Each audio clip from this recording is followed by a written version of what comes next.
Assalamualaikum warahmatullahi wabarakatuh. My name is Hendra Nugroho, and I would love to talk about the environmental issues that are currently happening.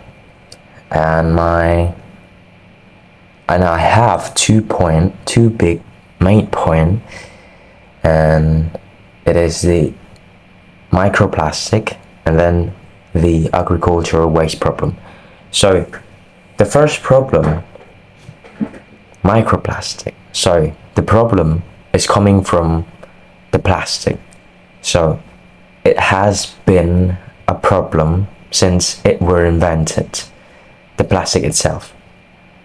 It has been like a time bomb, you know. And I did little research for the plastic. 1872, which is one of the most popular kind of plastic, which called polyvinyl chloride, which is shortened in PVC, you know, was actually accidentally synthesized by the German chemist Eugen Bormann. I'm sorry if I did pronounce the name wrongly.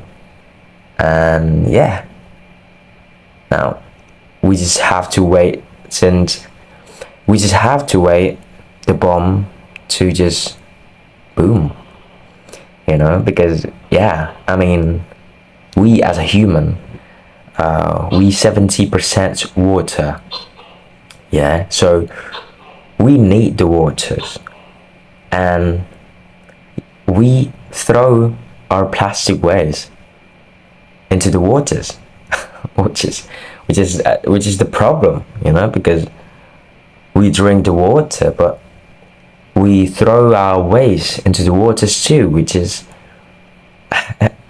the logic is not, you know, it doesn't make sense to me, at least, you know, because we drink the water.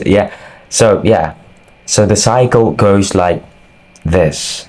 So because I want to talk about the microplastic, you know, I'm not I did talk about the like a little history of plastic, you know, like it was invented, but the microplastic, it goes like this. So we use the first of all, we make the plastic, yeah, and then we use the plastic, and then we throw the plastic into the waters. That which is you know, did by the irresponsible people out there, not me, fortunately, yeah, and hopefully I don't, I mean, not hopefully, I don't have a plan to, you know, throw my plastic waste into the waters, because like I said before, I need the waters. And yeah, continue. So we throw our plastic, they throw their plastic into the waters, yeah, the irresponsible people, and then the plastic eaten by the fish, our beloved fish, which is right after the fish digests the plastic, so the plastic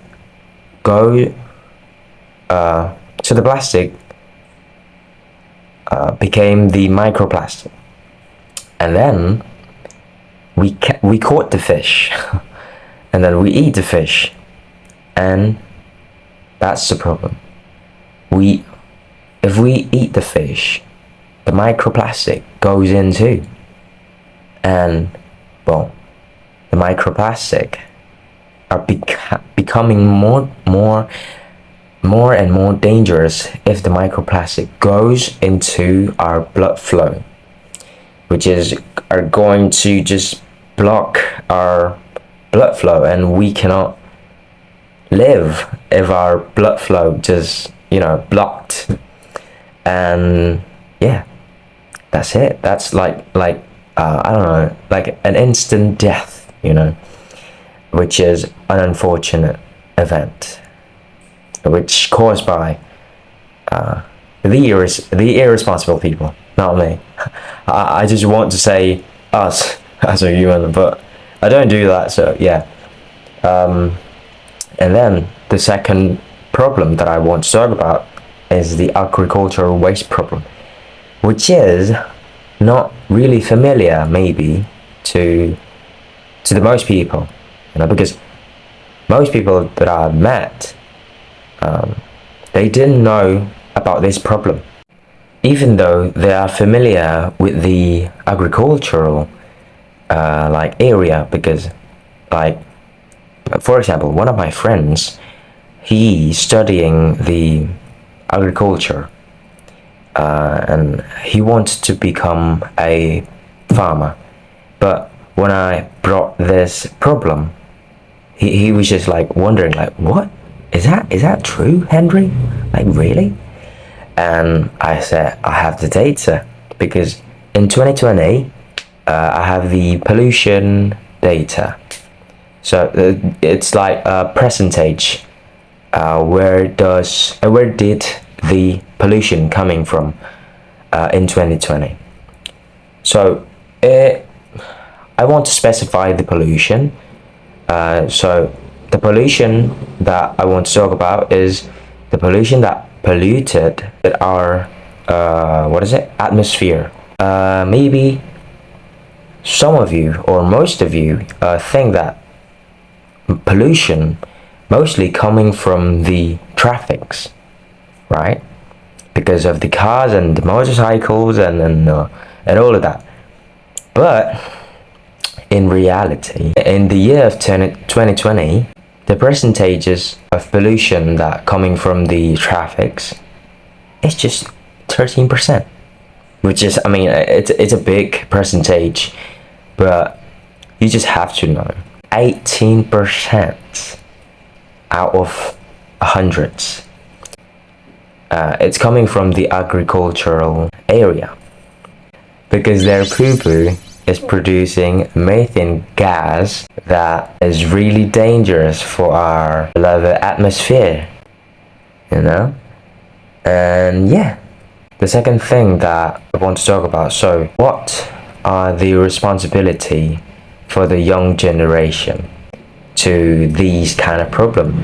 What should we do as a young generation to maybe even solve this problem, or at least preserve our nature? Why there's a statement of so what's the young generation plan to preserve the nature, or keeping the forest safe? Why that statement even coming out? Because I think that every generation in this world should keep and preserve our nature, our beloved Mother Earth. It doesn't really make sense, because if you have a really perfect, super duper fertile seed, but you don't have the right person to take care of it, you don't have the ground that match, so the seed won't be able to grow. If we want to change the world, at least we have to change our country first, Indonesia is one of the best country for corruption, and I think we need to change that, because if we want to preserve our nature, preserve our beloved nature in Indonesia, we need the money, from that corruption money. We just